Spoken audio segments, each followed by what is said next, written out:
सहना भवतु सहनौ भुनक्तु सह वीर्यं करवावहै तेजस्विनावधीतमस्तु मा विद्विषावहै।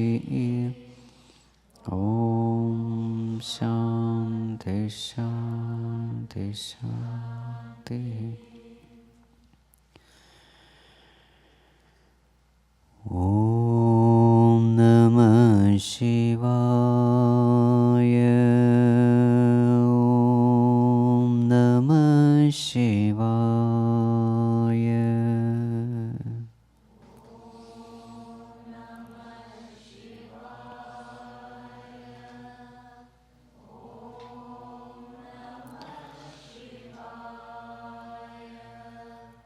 ॐ नमः शिवाय। ॐ नमः शिवाय।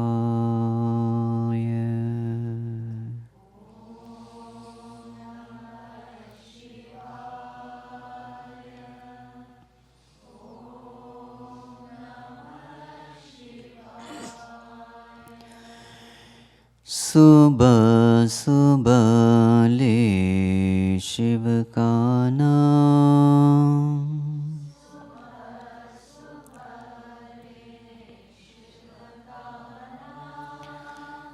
कर ले बंदे कोई शुभ काम।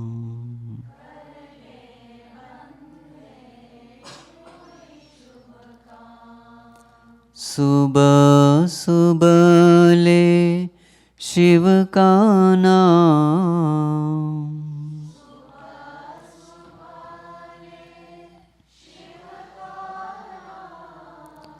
शिव आएंगे तेरे काम।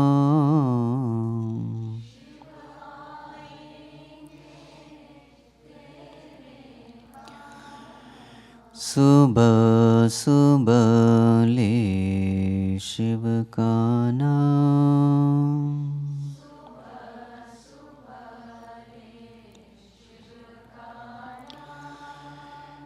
कर ले बंदे कोई शुभ काम।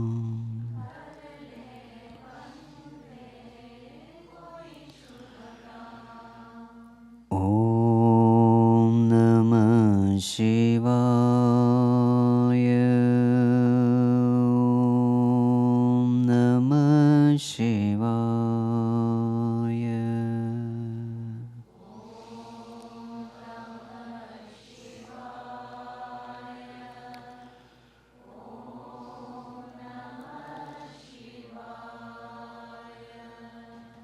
ॐ नमः शिवाय। ॐ नमः शिवाय।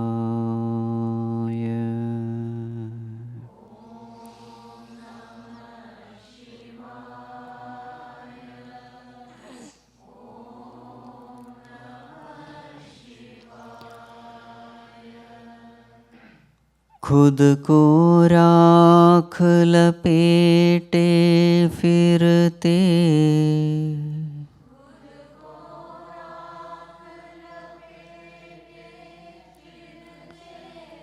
औरों को देते धन धान।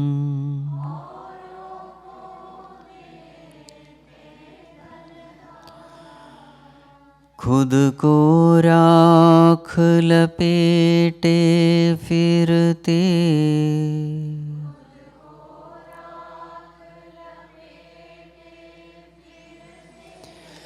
औरों को देते धन धान।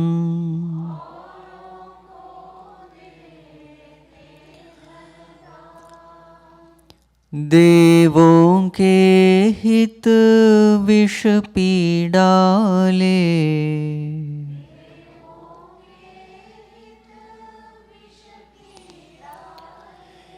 नीलकंठ को कोटि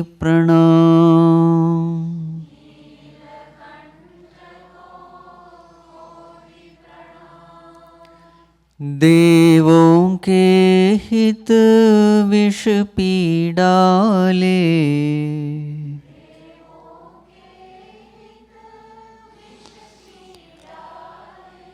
नीलकंठ को कोटि प्रणाम।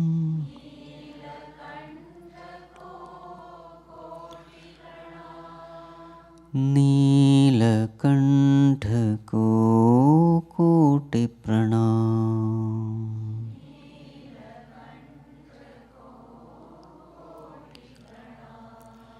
सुबह सुबह ले शिव का नाम,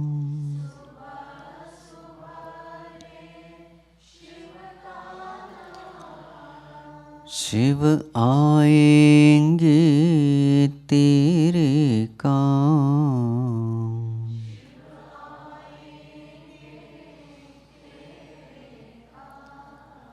सुबह सुबह ले शिव का नाम,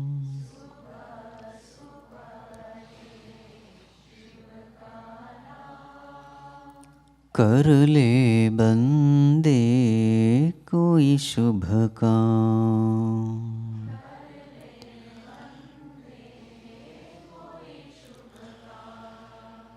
ओम नमः शिवाय। ओम नमः शिवाय।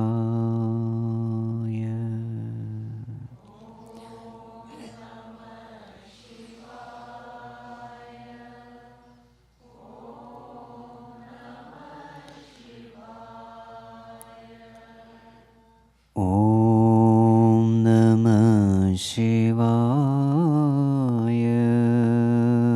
ओम नमः शिवाय।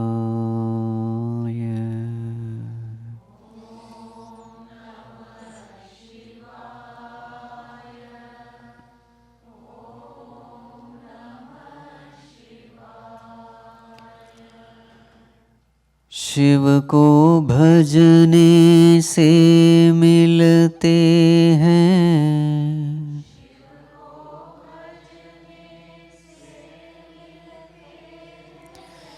सारे तीर्थ चारों धाम।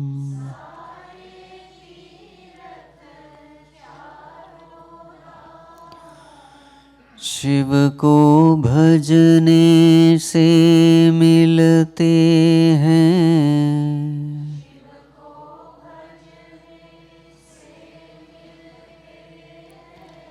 सारे तीर्थ चारों धाम।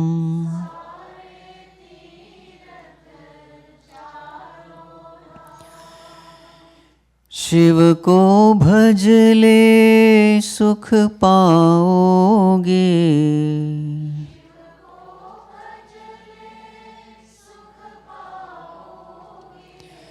मन को आएगा आराम।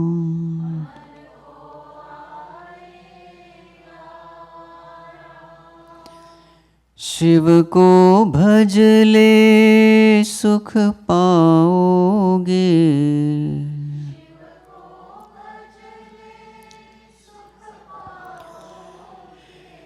मन को आएगा आराम।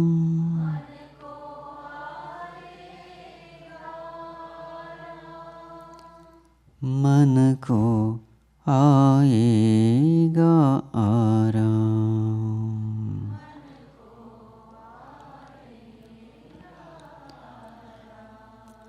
सुबह सुबह ले शिव का नाम,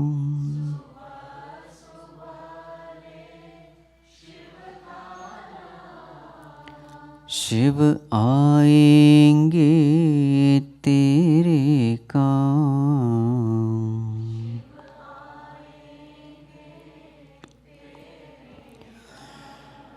सुबह सुबह ले शिव का नाम,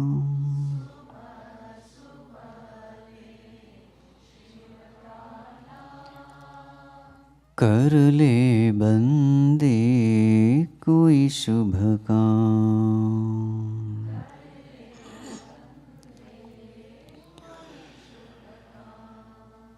ओम नमः शिवाय। ओम नमः शिवाय।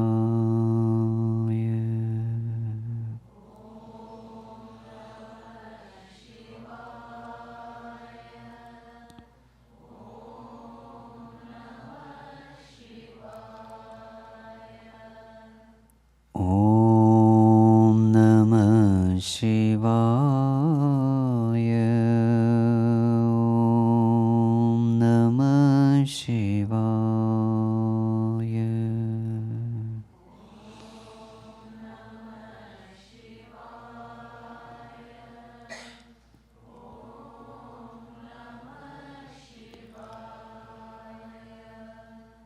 ओम नमः शिवाय।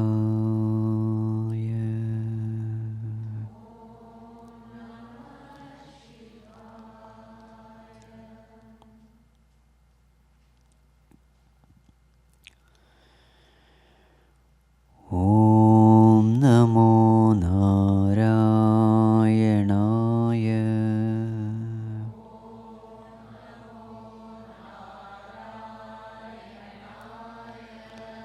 ओम नमो नारायणाय।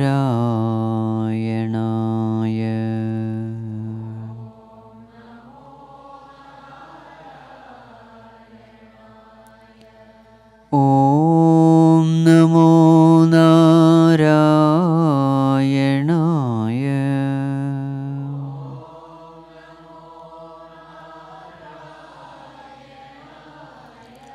ओम नमो नारायणाय।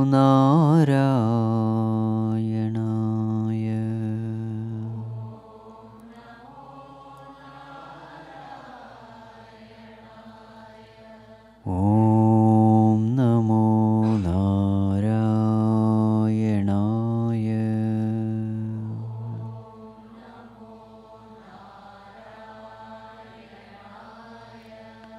ओम नमो नारायणाय।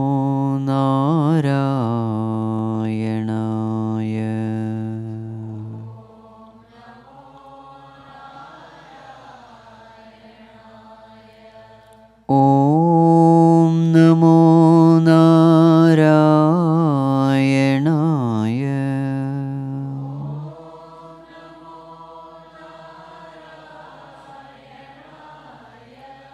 ओम नमो नारायणाय।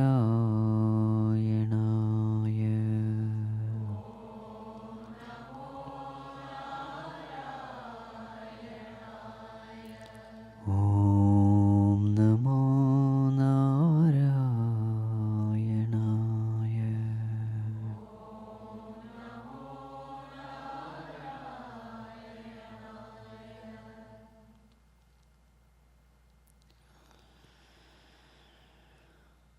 ओम यं ब्रह्मा वरुणेन्द्ररुद्रमरुतः स्तुन्वन्ति दिव्यैस्तवैः वेदैः साङ्गपदक्रमोपनिषदैः गायन्ति यं सामगाः ध्यानावस्थिततद्गतेन मनसा पश्यन्ति यं योगिनः यस्यान्तं न विदुःसुरासुरगणाः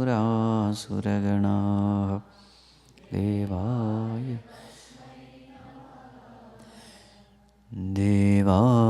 तस्मै नमः. Let us chant from verse number 8.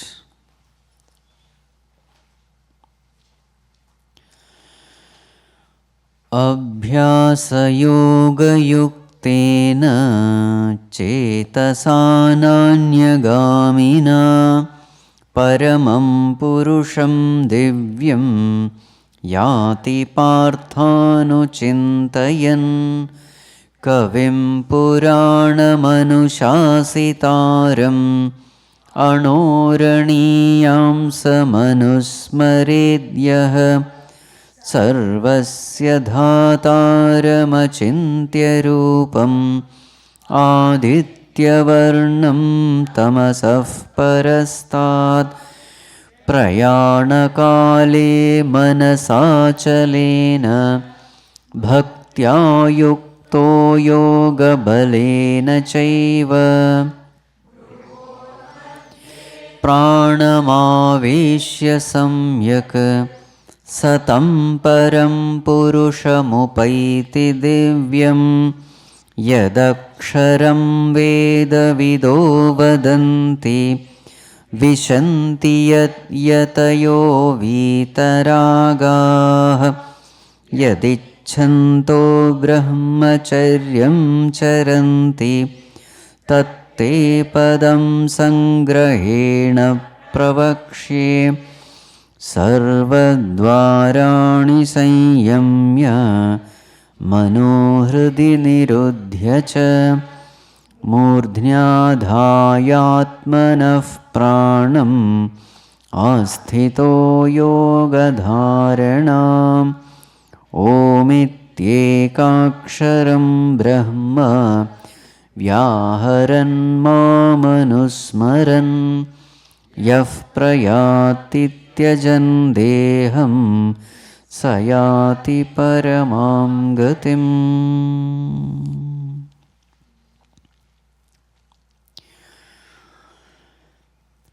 After having said that, Arjuna, everything I alone am, the whole world, Adhibhuta, which is perishable, all the Jivatmas, Adhiyatnya, all the living beings, all the gods, Adhideva, the very self in all beings, Adhyatma, Arjuna, they are all me only. The ultimate truth of this world is me. I alone am the one who is giving the karma phalas to all beings. I bring forth all beings. So therefore, at the time of death, a wise man thinks of me alone. And anyone who leaves the body remembering me, fixing his mind upon me, such a person reaches me. In fact, that is a law. What is the law? At the time of death, whatever a person thinks, yam yam vapi smaran bhavam tyajatyante kalevaram tam tamaivaiti kaunteya sada tat bhava bhavitah. With whatever thought a person dies, those thoughts, according to those thoughts, this person is born. And this last moment thought is not in our control.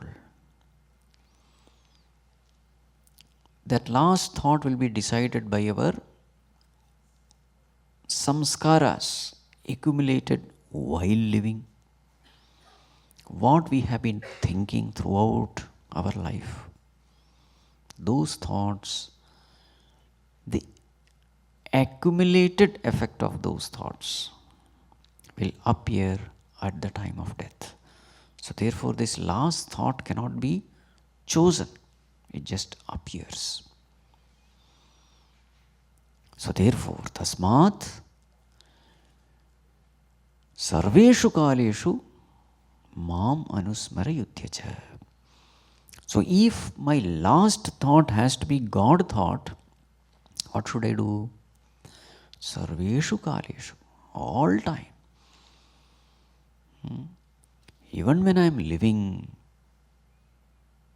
throughout my life, let us make it a habit to think of God. Many times we don't think of how we live. We only think of at the time of death how the body is burnt, what mantras are chanted, where the body is burnt, when the body is burnt. All unwanted, useless information. While living, how did he live? Rest, everything is non-essential. Whether the body is burnt in sandalwood, how perfectly mantras are chanted, who chants the mantras, where the ash is put, in Ganga or local river, all these are non-essentials. Who burns the body? Whether the son burns it or the daughter burns it or some stranger burns it. How the body is wrapped up, in which cloth. These are all absolute non-essentials. But people pay attention only to these things. The pujari will say, give me this much money, then I will ensure mukti for your father. Nonsense. How did that father live? Nobody is paying attention to that at all. Now see what Bhagavan says. Tasmat sarveshu kaleshu mam anusmar. If you have lived an intelligent life, your death will also be beautiful. It doesn't matter how the body is discarded, where the body is discarded, whether it is burnt, buried or eaten.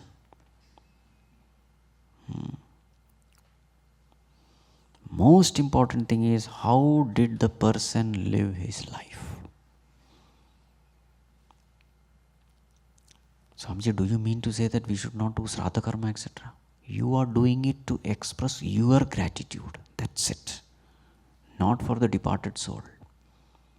That person has done so much for me. It is an expression of my gratitude that that body is properly cremated. That is an expression of my gratitude. That becomes my punya karma. And who am I? The living entity.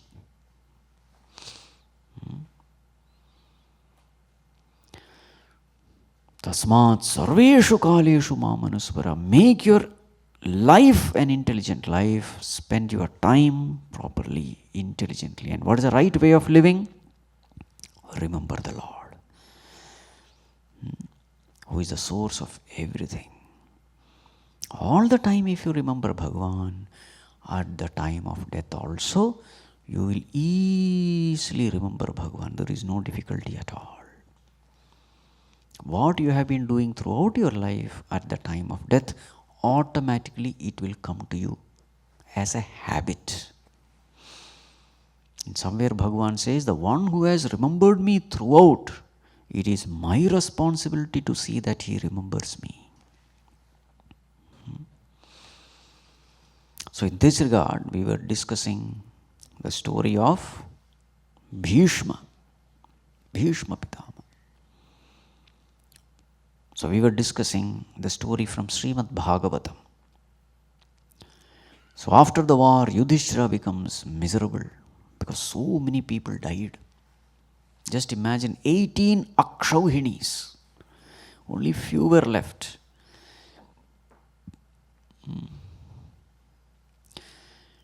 So then he was miserable.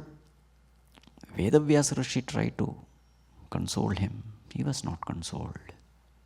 He felt that he is a great sinner. Because of him, so many people died. Women became widows, children became orphans. All because of his greed for kingdom.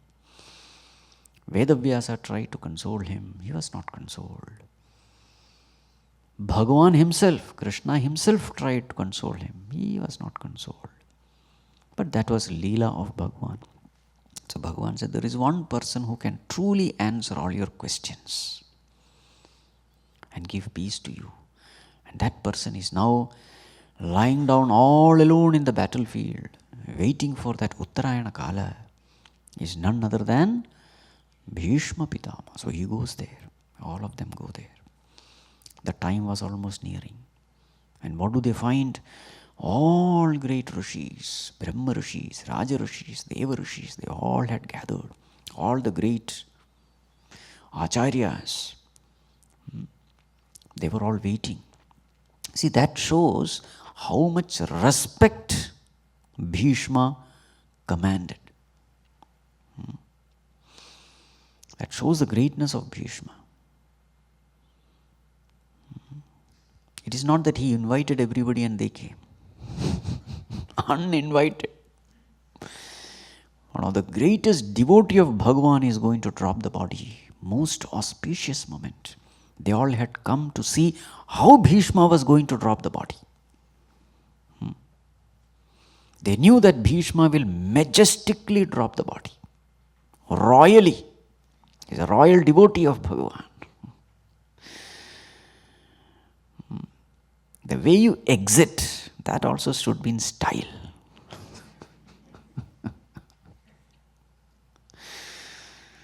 Entry, you don't have any choice. Crying only, everybody has to come. But the exit is your choice. Anyway, so then all of them gathered. Bhishma is not in a position to stand up because what is his condition now? Lying on a bed of arrows. So he sees Bhagwan coming. So the term there in Bhagavatam used is Hridistham Pujayamasa Mayayo Pata Vigraham. Pujayamasa, he worshipped. Mentally he worshipped. Whom? Mayaya Upata Vigraham. That Bhagavan who took a form out of his own Maya. So Bhagavan was standing in front. That form he worshipped. Then he closed his eyes. That very same Bhagavan, where is he? In my own heart. As the very consciousness in me. So Bhishma prostrated to that Bhagavan also. Because both are one and the same. The outer form and the inner essence. He prostrated to both of them. Because he knew who this Krishna is. Not an ordinary human being. In those times, most of them thought that Krishna is just a Yadava. Maybe little capable, little talented. But very, very rare few people knew that he was none other than Bhagavan himself. Very rare few. One was Bhishma. Some few rishis knew it. Vyasa Rishi, Narada Rishi. Otherwise nobody knew. Bhishma knew it. Bhagavan himself says in Bhagavad Gita, Avajananti mam mudhaha manushim tanumashritam.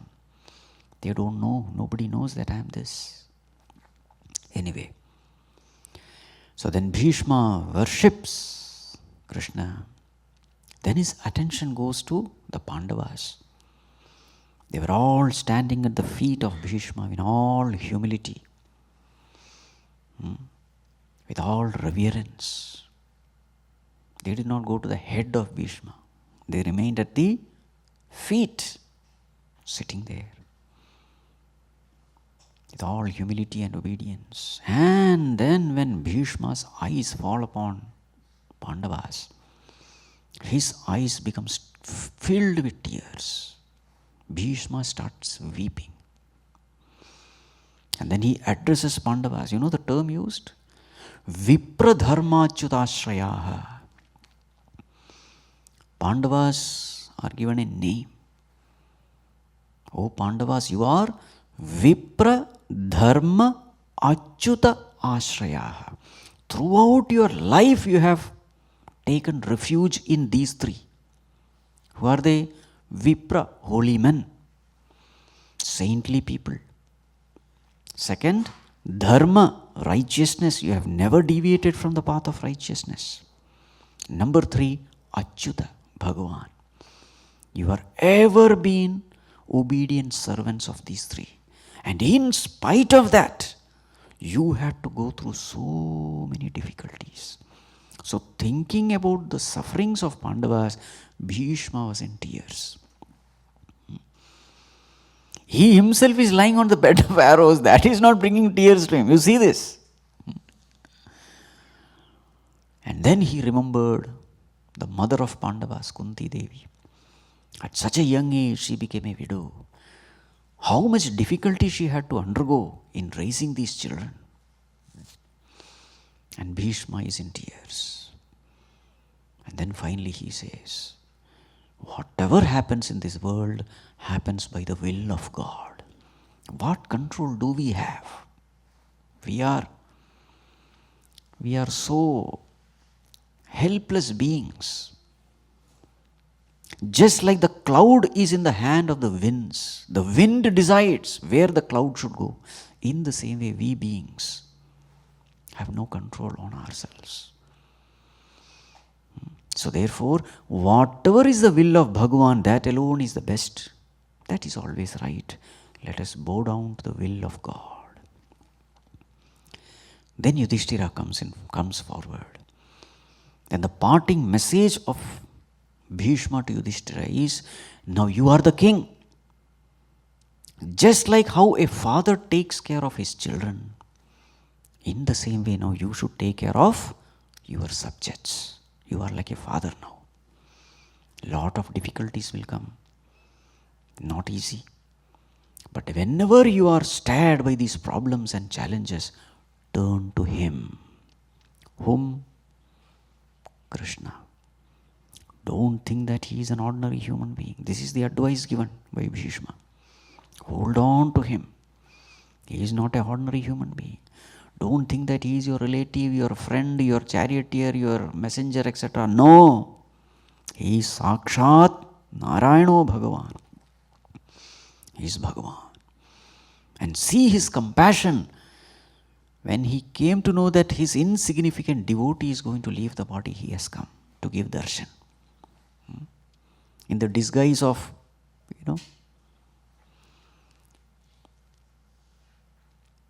So then he turns to Bhagavan and said, Bhagavan, till I leave the body, remain in front of me like this. Don't go.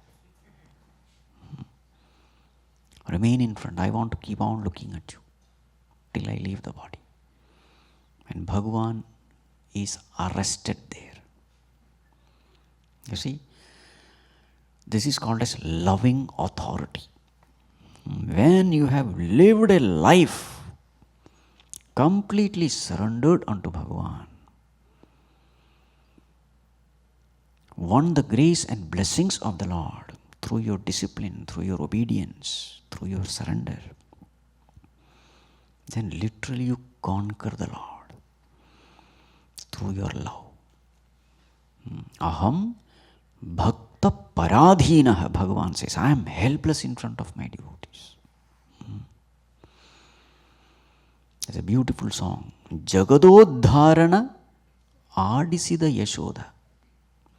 Yashoda made Bhagavan dance to her tunes. And who is Bhagavan? Jagata Uddhar. The one who is holding the entire world, he is dancing helplessly in front of the tunes of Yashoda. That is Bhagavan. Aham bhakta paradhina. If you see Bhishma's life, it is a life of total surrender. Total surrender. The whole life is a life of sacrifice only, if you see. Bhishma never enjoyed anything, though he was a rightful heir, the successor of everything. Just imagine if Bhishma had married, entire Mahabharata would have been wiped out. Such an efficient person, son of Mother Ganga, invincible. But then his father Shantanu fell in love with one fisherwoman, Satyavati. For the sake of his father, he takes that vow. But that was the condition of that fisherman. What is the vow he takes? I will not get married. Not only that I will not get married, whoever is the child born to Satyavati, I will ensure that he is there as the king and I will just obey him. Just imagine a person who is all powerful, invincible, just for the sake of his father. You see? See, it is very easy to surrender when you are weak. It is very, very difficult to surrender when you are strong and some weak person is ruling you. It is very difficult. And especially when that person is doing something wrong. Very difficult. Our ego will pop up again and again. What a life. Whatever he did for the welfare of the society. Of course, later on, whatever he did backfired. That's a different matter. But his intention was always good.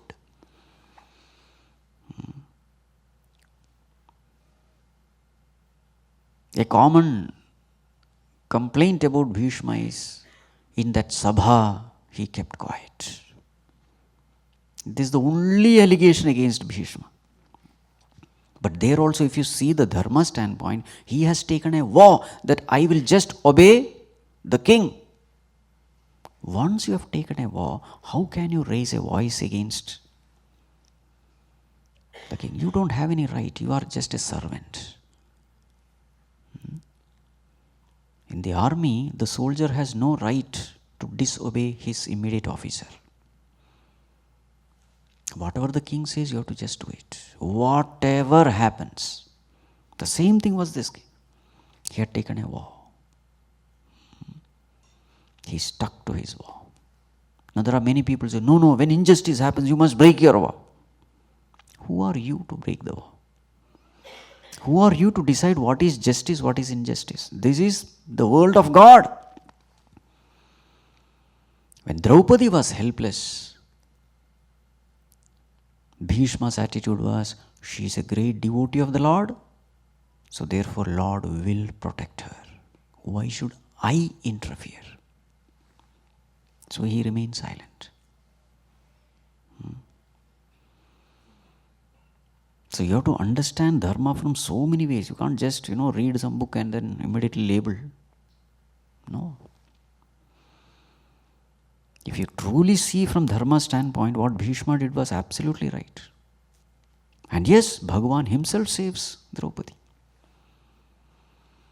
A devotee doesn't need any Tom, Dick and Harry to save himself. Bhagavan will protect. Okay. Now, about this Bhishma story further. He was invincible. He himself says that. On the 9th day when he fought the war, Pandavas were literally like babies. Imagine great-grandfather fighting with great-grandchildren. Pandavas, that evening, they all went to Krishna and said, Bhagavan, if this way Bhishma fights, we are finished. 2 days and everything will be over. Imagine the power of Bhishma. Then Bhagavan says, go find out how to kill him. He will only tell you. There is no other way. We don't know how to kill him. Because as long as he is wielding the weapon, nobody can defeat him. Remember, Bhishma is a person who fought even with Parashurama. Even Parashurama, the avatar of Bhagavan, could not defeat him. Can you imagine? See, actually that strength is coming from that purity of mind. The strength is the strength of character. He was so clean, nobody could defeat him. When Ambalika was kidnapped and brought, he did it not for himself. He did it for the sake of his kingdom. Then Amba went and complained to Parashurama, saying that this man, now my life is gone.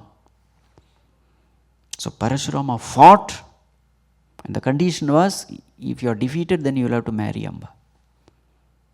Bhishma was so pure, even Parashurama could not defeat. So then Bhagavan sends these Pandavas, find out from Bhishma himself how to kill him. Just imagine Bhishma revealing the secret. When he came to know that Bhagavan has asked us, he reveals the secret. Just imagine a person who is body bound will never reveal the secret of how to kill him. Isn't it? Yes, if this is the will of the Lord that I should die, this is the secret. That Shikhandi is a woman. Just put him in front. I have taken vows. This man has taken so many vows. I don't know why he has to take so many vows. And all the vows he has fulfilled. That is called the strength of character. Nobody can stand in front of such a person. Even avatars of Lord. So then Shikhandi was in front. You put that Shikhandi in front. I have taken a vow. In front of a woman, I will not take weapon. Just imagine the surrender. Bhagwan, do you want me to die? I am ready. And then when Arjuna shoots arrow, standing behind Shikhandi, Shikhandi's arrows were falling like flowers on Bhishma. As though some worship is happening. Because it was not piercing. Those arrows did not have the strength to pierce his chest. But then when Arjuna's arrows started striking, piercing in and through, then he congratulates, yes, this arrow is from Arjuna. What a royal way of.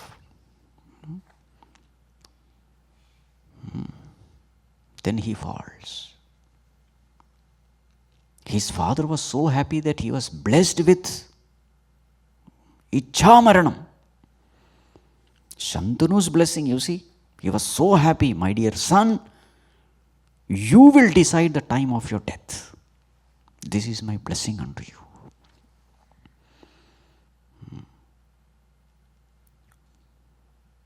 It is said that Bhishma had taken another vow. What is that vow?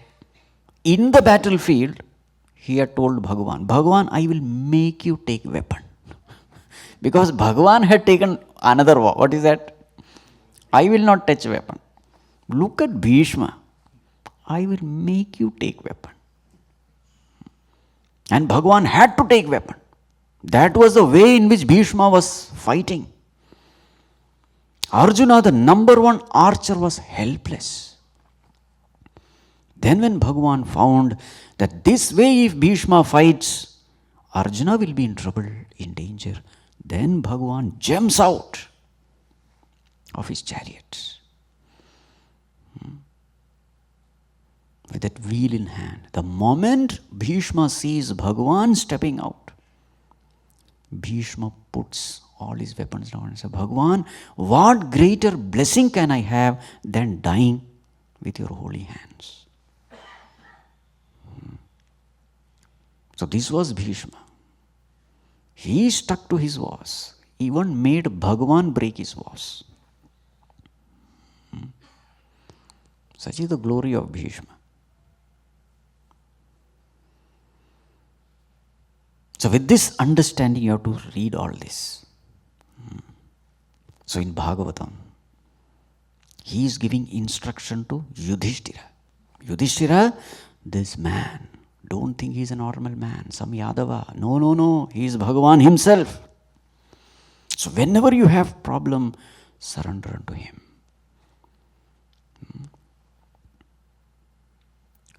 So Bhishma had literally conquered Bhagavan through his love, through his surrender, through his purity. And then there is a portion where Yudhishthira is asking so many questions and Bhishma is answering them. This comes in Mahabharata. So many questions Yudhishthira asks about the duties of so many people.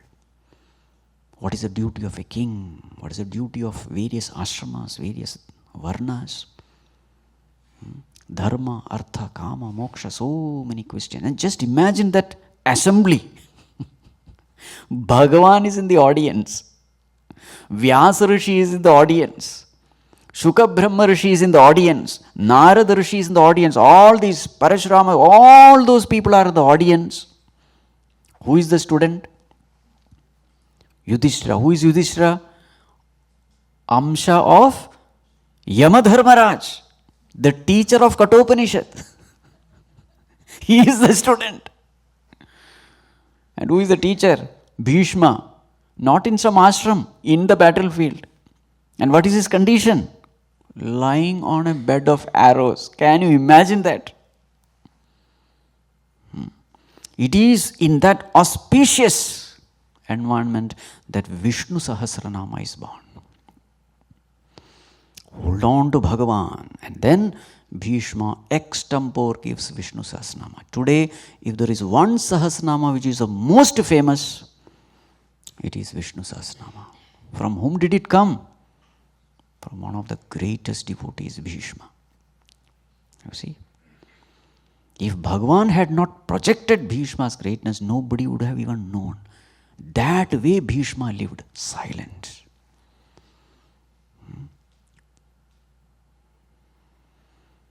So then, all these answers were given. Yudhishthira was completely consoled, peaceful. He got all his answers. And at that time, Uttarayana time had come. So then Bhishma stops talking, completely withdraws his attention, and then he just focuses on Bhagavan. Mano vag drushti vrittibhi, it is said. Mind focused on Bhagavan, speech upon Bhagavan, eyes upon Bhagavan, thoughts on Bhagavan. And then there is a beautiful stuti of Bhishma. It is called as Bhishma Stuti. That Bhishma says, Bhagavan, throughout my life I have lived a pure life. So therefore my mind is pure. This pure mind, I offer it onto your lotus feet. This is how that Bhishma Stuti starts. Bhagavan, that form of yours has captured my heart. Which form? You are charging towards me with your armors torn, my cruel arrows piercing your chest and blood dripping, and your hair disheveled, bathed in the dust raised by the hoofs of the horses, and those sweat droplets shining like pearl. You are charging towards me like a lion charging towards an elephant, with your uttariya fallen, with that wheel. Bhagavan, this form of yours has captured my heart. This is how that stuti goes. Bhagavan, the moment you kept that chariot in between the two armies and you just looked at the entire army, by your very look itself you had taken away the lives and powers of all those warriors. Battle was over by the very look of yours. Even before the battle began, actually it was over. You may say Arjuna did it. No, Bhagavan, you did it. And thus, in the end, he says, now my mind is clear. The great truth you have revealed remaining in my heart. Now I see only your Leela everywhere. So saying,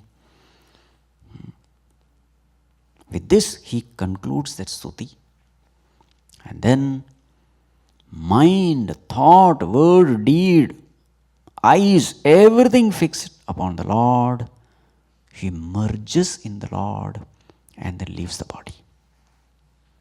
And when Bhishma leaves the body, total silence. So it is said there, why is the total silence? Out of joy, out of sorrow, out of wonderment. What a way to leave the body. Everybody, there was joy because he has attained that supreme. There was sorrow because such a great personality is no more amidst us. And there was wonderment because at the time of death, a person could do this. How he withdrew his mind from that painful body. It is very clearly said that every arrow has been pierced. You can imagine the pain. He could withdraw the mind from that pain and he could fix it upon the Lord. greatest wonder. There was total silence when Bhishma passes away. Story is over. Why I told all this? Just to explain verse number 12 and 13. I have not forgotten the topic. Okay. Now let us see verse number 12 and 13. Sarvadvarani sanyamya, controlling all the sense organs. Mano hridi niruddhyacha, restraining the mind in the heart. Murdhni adhaya atmanaha pranam. One's prana is fixed firmly upon murdhni, upon the center of the eyebrow. Asthito yoga dharana, firmly established in yoga. Om iti ekaksharam brahma vyaharan. Vyaharan, chanting. What is that? What chanting? Om iti eka aksharam. That one syllable word, Om, which represents Brahman, the ultimate truth. Mam anusmaran, remembering me. Yaha prayati tyajan deham.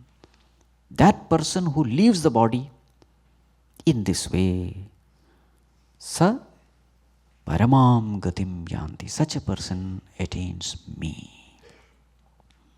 So these are all the things which we need to do at the time of death.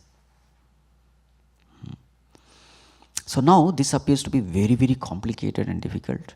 But actually it is not, provided you do this homework. What is the homework? Sarveshu kaleshu mam anusmara. Yes, that is the thing. All these things will happen automatically. How have you lived your life? If you have lived your life giving God alone as the highest priority, performing all your duties and responsibilities as a worship of the Lord, to please the Lord.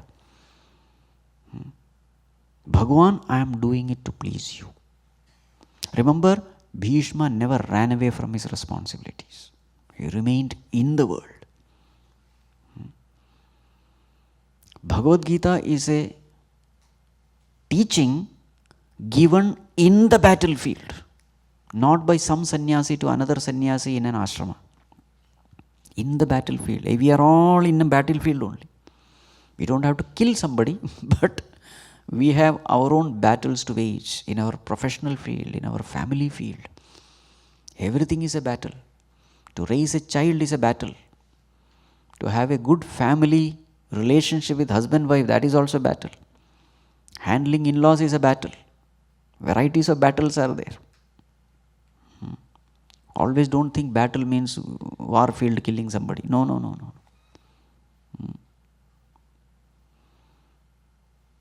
So, Bhagavad Gita is a scripture which tells you that you can wage your battle with this knowledge and still be a yogi. You can remain in this world and still be a yogi. But for that, what you have to do? Highest priority has to be given to God. This is the most important thing. All your actions, duties, responsibilities, you are doing it as a worship of the Lord. That is the essence of the 3rd chapter, Karma Yoga. Ishvara Arpana Buddhi. Bhagwan, you have given me this life. You have given me these abilities and talents. You are giving me this inspiration. You have given me this responsibility, this world, resources, everything you have given. So therefore, Bhagwan, this action should be a worship unto you.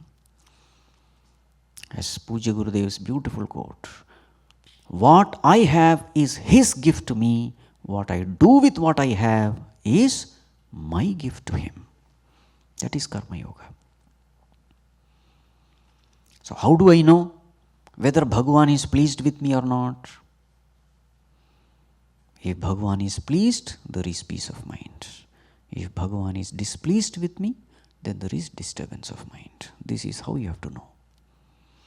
Guilt feeling, that shows Bhagwan is displeased with me. Conscience prick, that shows Bhagwan is not happy with me. So listening to that voice of the Lord, you go on doing your duties. You are not doing to please anyone of this world. You are doing everything to please the Lord. Listening to that inner voice. When you live, such a person is a yogi. So that is what it means. Mano hridi nirudhyacha means mind is riveted in the heart. What does it mean? Mind is filled with devotion. When devotion is filled in the heart, automatically your mind goes there. Seat of emotions. So at the time of death, heart filled with devotion for God. That's what it means. Mano hridi nirudhya. Then murdhni adhaya atmanah pranam. What does it mean? It simply means you are very clear of who Bhagavan is. Intellectual clarity is all what it means. When intellect is active, your attention goes to the center of your eyebrow. When devotion is active, emotions are active, your attention goes to your heart. This you can observe in yourself. Even a beginner in meditation will experience all this. When heart is filled with emotion, your attention goes to your heart. When head is very clear about that Lord, when intellect is active, when logical thinking is active, your attention goes here. Also, when the mind is stable, your attention goes here. Chitta Shuddhi and Chitta Ekagrata. So these are the things which anyone will experience as they progress. A little bit of meditation they do, you experience all this. And then Om iti ekaksharam brahma vyaharan, chanting the name of Bhagavan. Very, very powerful sadhana. So this person who is dying, he is not just chanting. No, throughout his life he has been chanting. Now here it is Om. It is not necessary that you must chant Om only. No, in those times, Vedic times, it was only Om. Nowadays you have so many names. Rama, Krishna, whatever. So many names. Any name is fine. But then dedicate your life for one name. This is very important. One name you choose, chant only that name. Slowly what happens is, you become very much connected to that name, associated with that name. A time must come when for everything the solution is that name. All the great saints, if you see, they had one name.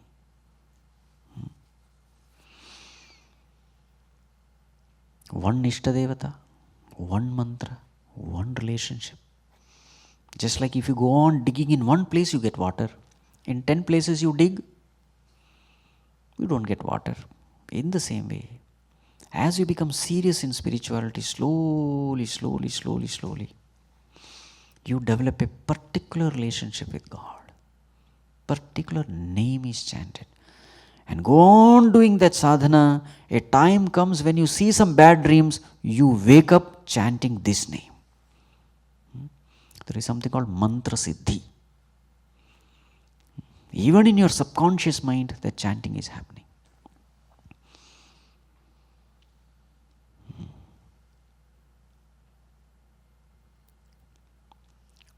Japa is very, very powerful.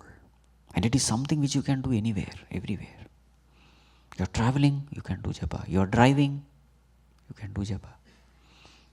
Puja and all is little difficult. You need lot of things. But japa is something. That is why Bhagavan says, Yajnanam japa yajñosmi. Among all yajñas, I am japa yajña. Very powerful. Lot of wanderings of the mind is arrested because of this japa. Otherwise the mind is constantly chattering. Left to itself, mind chatters. But then, how to arrest the chattering? Focus it upon japa. Very, very effective technique. So throughout your life you do this japa, and a time comes when whatever the problem is, you chant this name and your problem is solved. Varieties of problems. Sometimes you are into depression. You just chant this, you are out of depression. Sometimes you are highly discouraged, no inspiration. You chant this name, inspiration comes. You need some clarity regarding certain issues. Decision has to be made. You chant this name, suddenly, intuitively, you come to know what path to take. You see? This name becomes solution for all your problems. This is what happens over a period of time. And a time comes when you start feeling the presence of the Lord in you. One part of the mind is addressing all the worldly issues, responsibilities. Another part of the mind is ever holding on to the reality. That is how Sarveshu Kaleshu is possible. Suppose you have an intense toothache.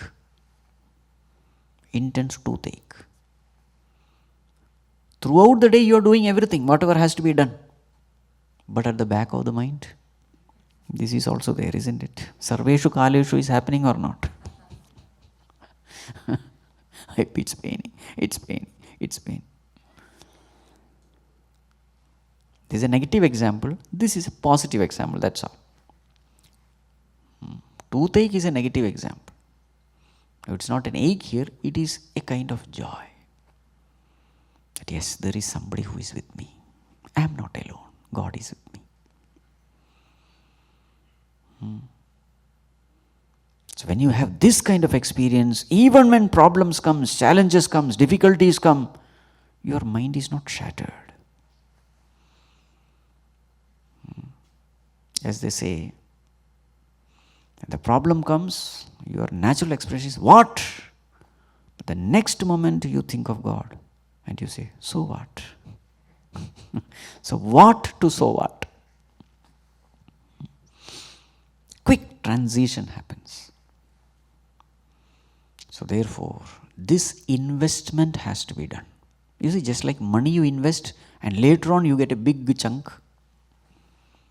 In the same way, Nama Japa is also an investment. Go on investing little by little, whenever you get free time.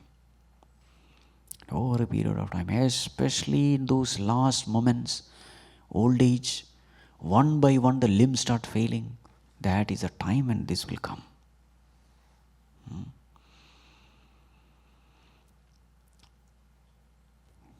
So therefore, when should we enter into spirituality? After retirement? Many people have this wrong notion. Why are you attending Bhagavad Gita now? After retirement. When you are old, good for nothing. Bhagavad Gita. I can't go anywhere, I can't see anything, I can't hear anything, I can't sit, I can't stand. Helpless, hopeless, Gita. Foolishness. When should you collect the weapons? After the war or before the war? Life is over, everything is over, no Gita.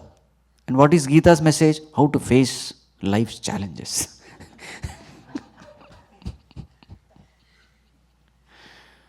So many wrong notions are there in the society. Majority of the people still believe that as long as you are healthy, you don't need all scriptures. And according to them, all this Bhagavad Gita is meant for those who are failures in life. They could not succeed, therefore ashrama, scriptures. Scriptures are for useless people. So therefore, when you become useless, Bhagavad Gita. This is notion everywhere. You see, what happened to you? Why are you going to Gita class so early? So early. If you want to die like this, you think the last moment it is possible like this?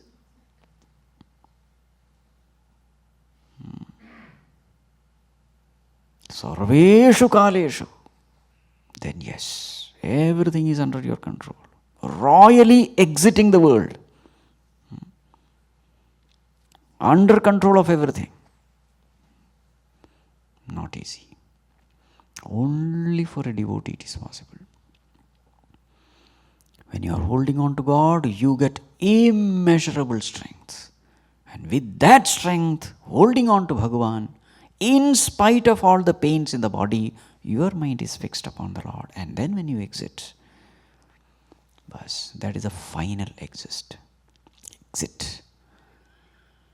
Parantakala it is. Not just Antakala, Parantakala. That's the final body you are taking. No more coming back to any body. This is the way you have to exit. But for that, intelligently you have to live life. And what is intelligent living? Holding on to Bhagavan. Bhagavan first, rest everything second. Highest priority to Bhagavan. I have a family. Family responsibility duties I do as a worship of the Lord. I have children. I will raise them as a worship of the Lord. I have profession. I will do the duties as a worship of the Lord. I am first a devotee, then a professional. I am first a devotee, then a father or mother. I am first a devotee, then a son or a daughter. Whatever relationship, everything secondary. What is the first relationship? I am a devotee of the Lord. He is the one who has given me everything. I should never ignore him. Then everything will be fine with you. Then Bhagavan himself will start guiding you. He will start inspiring you to do all sadhanas. And in the last moment, he will ensure that you are able to hold on to him. That strength also he will give you. This is intelligent dying. Art of dying. Okay. Now verse number 14. Ananyacheta satatam yo mam smarati nityashah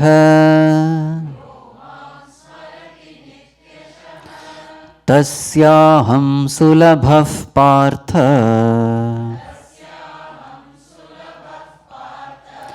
nityayuktasya yoginah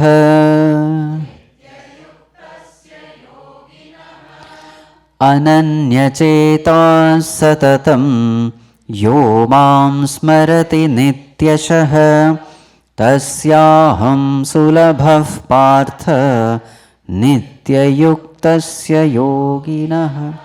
Yes, so verse number 12 and 13 is quite scary. If you see, controlling all the sense organs, fixing the mind in the heart, taking the prana straight to the center of the eyebrow, and chanting Om and living. Quite scary. Bhagavan says, don't worry, it's very easy. Sulabha. Next verse is always, don't worry. Don't get scared. It is very sulabha. For whom? Ananyachetaha satatam yo mam smarati nityashaha. Yaha mam smarati, the one who remembers me. Nityashaha, every day. Every day, how many times? Satatam. All the time. All the time, every day. 24/7. Ananyachetaha. Not anyachetaha. Ananyacheta means what? God first. Everything I am doing for God. He deserves the best. He deserves everything. Priority is very clear. This way, to such a person becomes a Nityayukta yogi. This is Bhagavan's beautiful term for a yogi. He is a Nityayukta. Yukta means integrated. His entire personality is integrated. One. So when our different personalities, layers, behave in an integrated way, that is called as Nityayukta. Now what do you mean by integration? When the lower personalities readily come under the control of the higher personality, that is called as personality integration. So what are the lower personalities in us and higher personalities in us? So 3rd chapter Bhagavan says, Indriyani paranyahu Indriyebhyah param manah manasastu para buddhihi yo buddhev paratastu saha. Indriyani parani. Compared to the sense objects, sense organs are higher. Compared to sense organs, mind is higher. Compared to the mind, intellect is higher. And compared to the intellect, the Supreme Self, the pure consciousness, that is the higher and that is the highest. So these are the levels of our what you call instruments, personalities. So what is personality integration? The lower must readily come under the control of the higher. That is called as integration. In fact, this integration is there everywhere, in family also. When can we say family is integrated? Children listen to the parents, and the parents listen to the grandparents.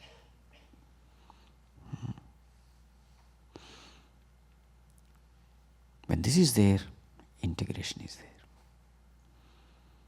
In an army, when do we say there is integration? The soldiers listen to their officer. That officer listen to his higher officer. Then we say integration. Strict obedience. In the same way, when can we say our personality is integrated? Sense organs listen to the mind. What our mind says, sense organs listen. But mind should listen to intellect. Mind means seat of feelings, intellect means decision making, right and wrong. So mind says, this is right. The mind should say, okay, if that is right, I love doing it. Sense organs, do it. Sense organs do it. Now intellect, on what basis should it take decisions right and wrong? It is connected to the Lord, the consciousness. So intellect is ever surrendered to Bhagwan. Mind is ever surrendered to such an intellect. Sense organs just obey the mind. If this happens, then that is called as yukta. In such a person's life, there won't be any problem at all. Everything will be beautiful. Our real enemy is not someone outside. Our real enemy is this personality disintegration. What is disintegration? The lower disobeys the higher. That is disintegration. In the family, if children are disobeying parents, family is gone. Mind disobeys the intellect. Intellect is telling, this is right. Mind says, I don't like it. I am not going to do it. What will you do? You are finished. Or the other way. Mind forces the intellect to tell what it likes as right. You understand? I love something, and the intellect says, I think that is right. Just because I like something, how can it be right?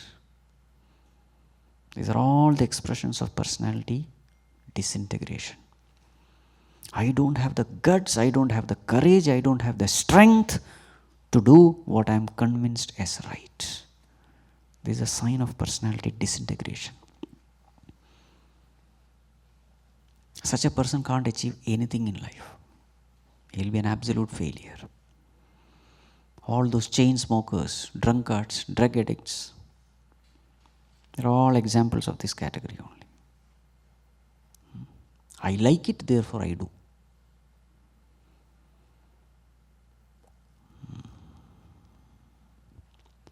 Whereas this person, nitya yukta, that's the term used, nitya yukta. Whatever command you get from the intellect, if you are convinced that it is right, just do it. There is a struggle involved. I have my likes and dislikes. But many times what I like is not what is good. What I like, what I dislike is many times that is what is good. So then there is a struggle. That struggle is tapas. What is spiritual tapas? Trying to live what I am convinced of. That is tapas. There is a struggle involved. There is pain. There is sacrifice. And this is what gives you spiritual strength. This is what makes your mind pure. And as the mind becomes pure, you start experiencing the divinity which is in your heart. So this is a price to be paid. You don't have to escape from the world at all. No. Spirituality is not escaping from the world. Spirituality is facing challenges uncompromisingly. Many times we may feel we are weak, but don't worry. Hold on to God and gain strength. This is what you have to do. Challenges are many times insurmountable. But then say, Bhagwan, I don't have the strength. You give me the strength. And strive. And that Bhagwan will help you cross over. So this way, you have to strive in this path. So throughout life, the purpose of life should be this. Have I, at least few inches, have I moved closer to God? This is the question you have to ask. Did I grow in devotion? Did I grow in dispassion? Did I win over my weaknesses? If these things happen, that is a sign of spiritual growth. So to such a person is called a Nitya Yukta Yogi. Satatam Satata Smaranam Nityashaha Smaranam. This way when you live, Bhagavan says to such a person, Tasyaham Sulabha, very easily that person attains me. The beauty of this is, on one side you are fulfilling all the worldly responsibilities, on the other side you are growing spiritually. It's a win-win situation. Many times people think spirituality and worldly things, they are against each other. No. Why should they be against each other? In fact, you will find that the more and more personality integration happens, more and more you are loved and respected in the society also. You are taken seriously by people. Because you are a man of character. People will start saying, if this person has said it, that must be true. Because he is not a loose personality, pajama personality. No. You see? When words come from certain people, you say, that fellow told, don't take it seriously, he is a liar. Oh, this person told it. Yeah, then it must be true. If he has told it, then it must be true. See the kind of image you gather when your personality gets integrated. Not only that you see it, you also see it amongst the people who interact with you. Every one of us, we are creating an impression with each other. We have an impression about others, others have an impression about me. How is this impression formed? How that person is behaving, the way he talks, what he talks, the way he acts, all this little thing, and finally an impression is created, good or bad. And according to that impression, we start behaving with that person. Either we disrespect that person, ignore that person, or we revere that person. All this is based on the impression that is created through interactions. So when your personality is integrated, it is seen. You are not showing it, it is seen. A refined mind will bring out such a refined character, refined personality. The words are chosen, the words are divine, it is beneficial.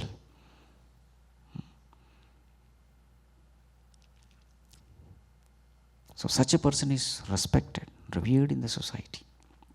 So what I am trying to say is, don't think that spirituality is against worldly. No.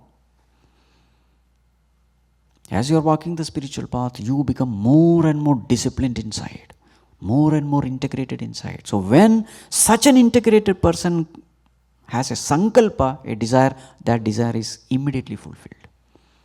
That's a law of this cosmos.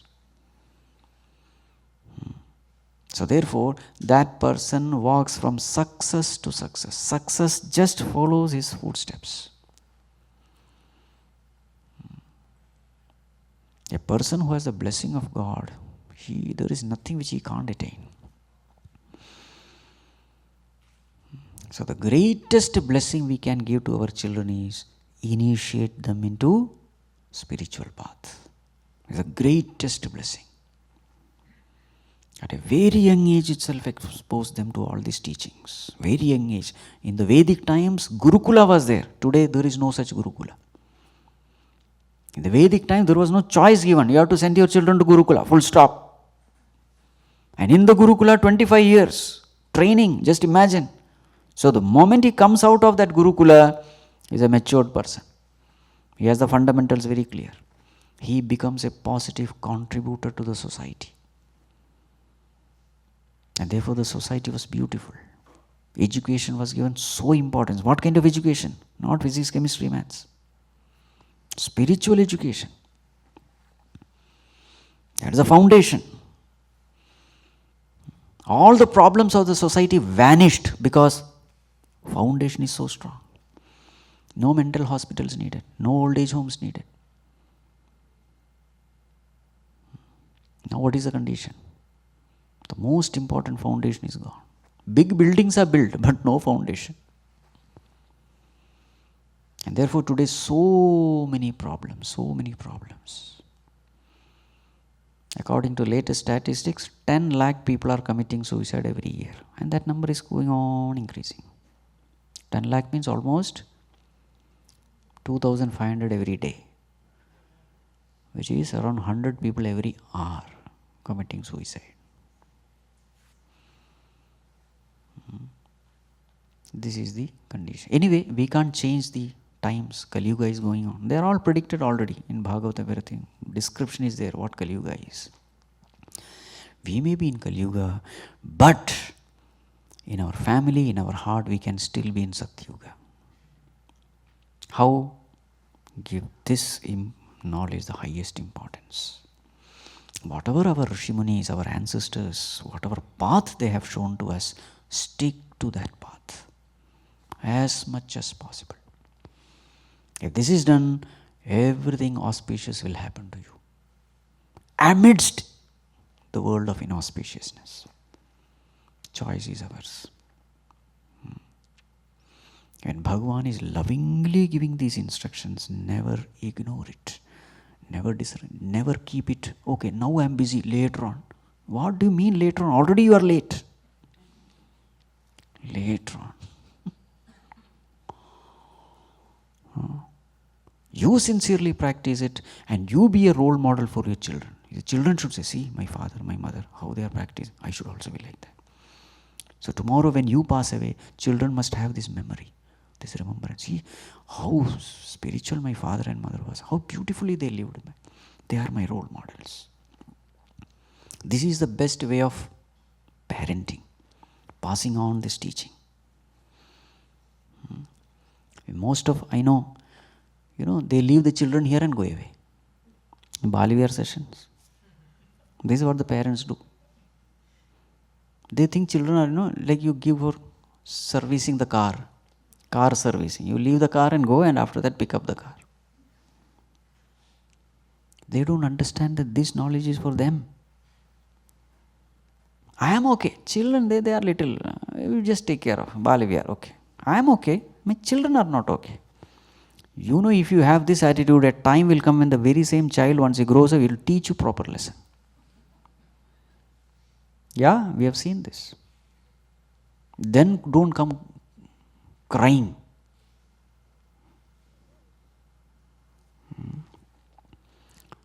This teaching is for everyone. The more you adopt this teaching, there will be peace, harmony, prosperity, everything will come to you. The more you ignore this, you will have to pay the price. Price in the form of suffering. That's the price. So let us not do this. Especially since we have been exposed to this knowledge, there is such an institution there, everything is given. Let us make the best use of it. There are people who travel 4 hours to get one, class like this. We don't understand the value of a thing. Only when we suffer the absence of a thing, we understand the value of that thing. Right. So, such a person who remembers me, attains me easily. More of it we will see tomorrow.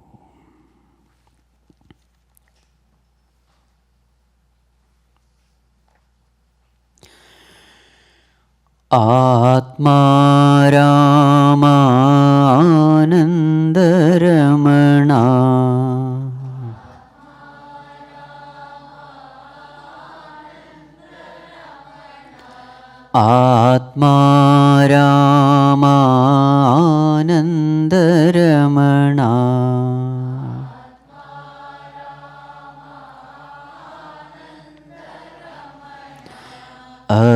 Achyut Keshav Hari Narayan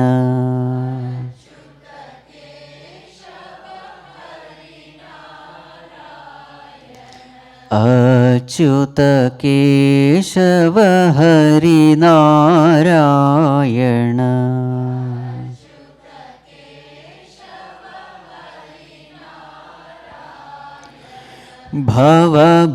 भवभयहरणा वन्दितचरणा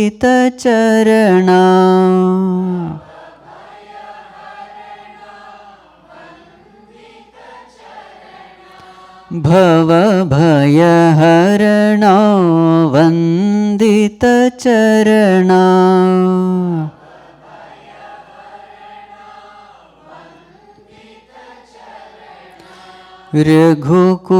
रघुकुलभूषण Rajivlochan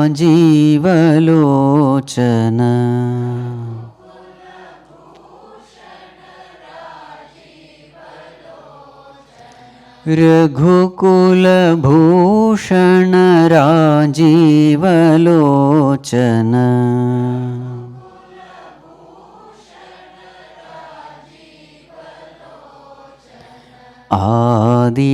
Adinarayana अनन्तशयना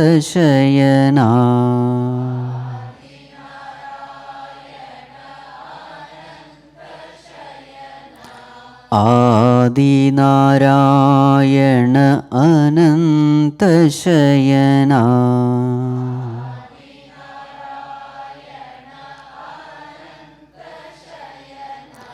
Sachchidananda Satyanarayan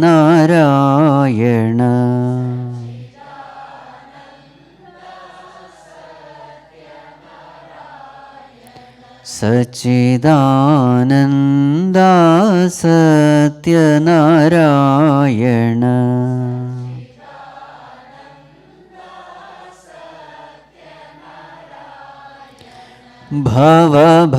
भवभयहरणा वन्दितचरणा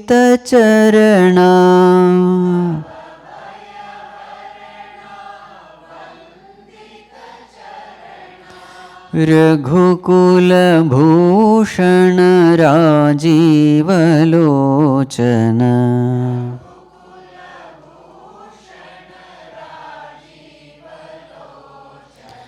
आत्मा रामानन्दरमणा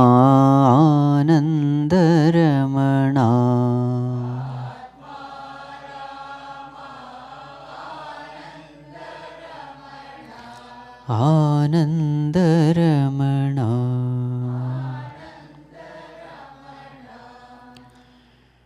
ॐ सर्वे भवन्तु सुखिनः सर्वे सन्तु निरामयाः सर्वे भद्राणि पश्यन्तु मा कश्चित् दुःखभाग् भवेत् असतो मा सद्गमय मृत्योर्मा अमृतं गमय ॐ पूर्णमदः पूर्णमिदं पूर्णात् पूर्णमुदच्यते पूर्णस्य पूर्णमादाय पूर्णमेवावशिष्यते ॐ शान्तिः शान्तिः शान्तिः हरिः ॐ श्रीगुरुभ्यो नमः हरिः ॐ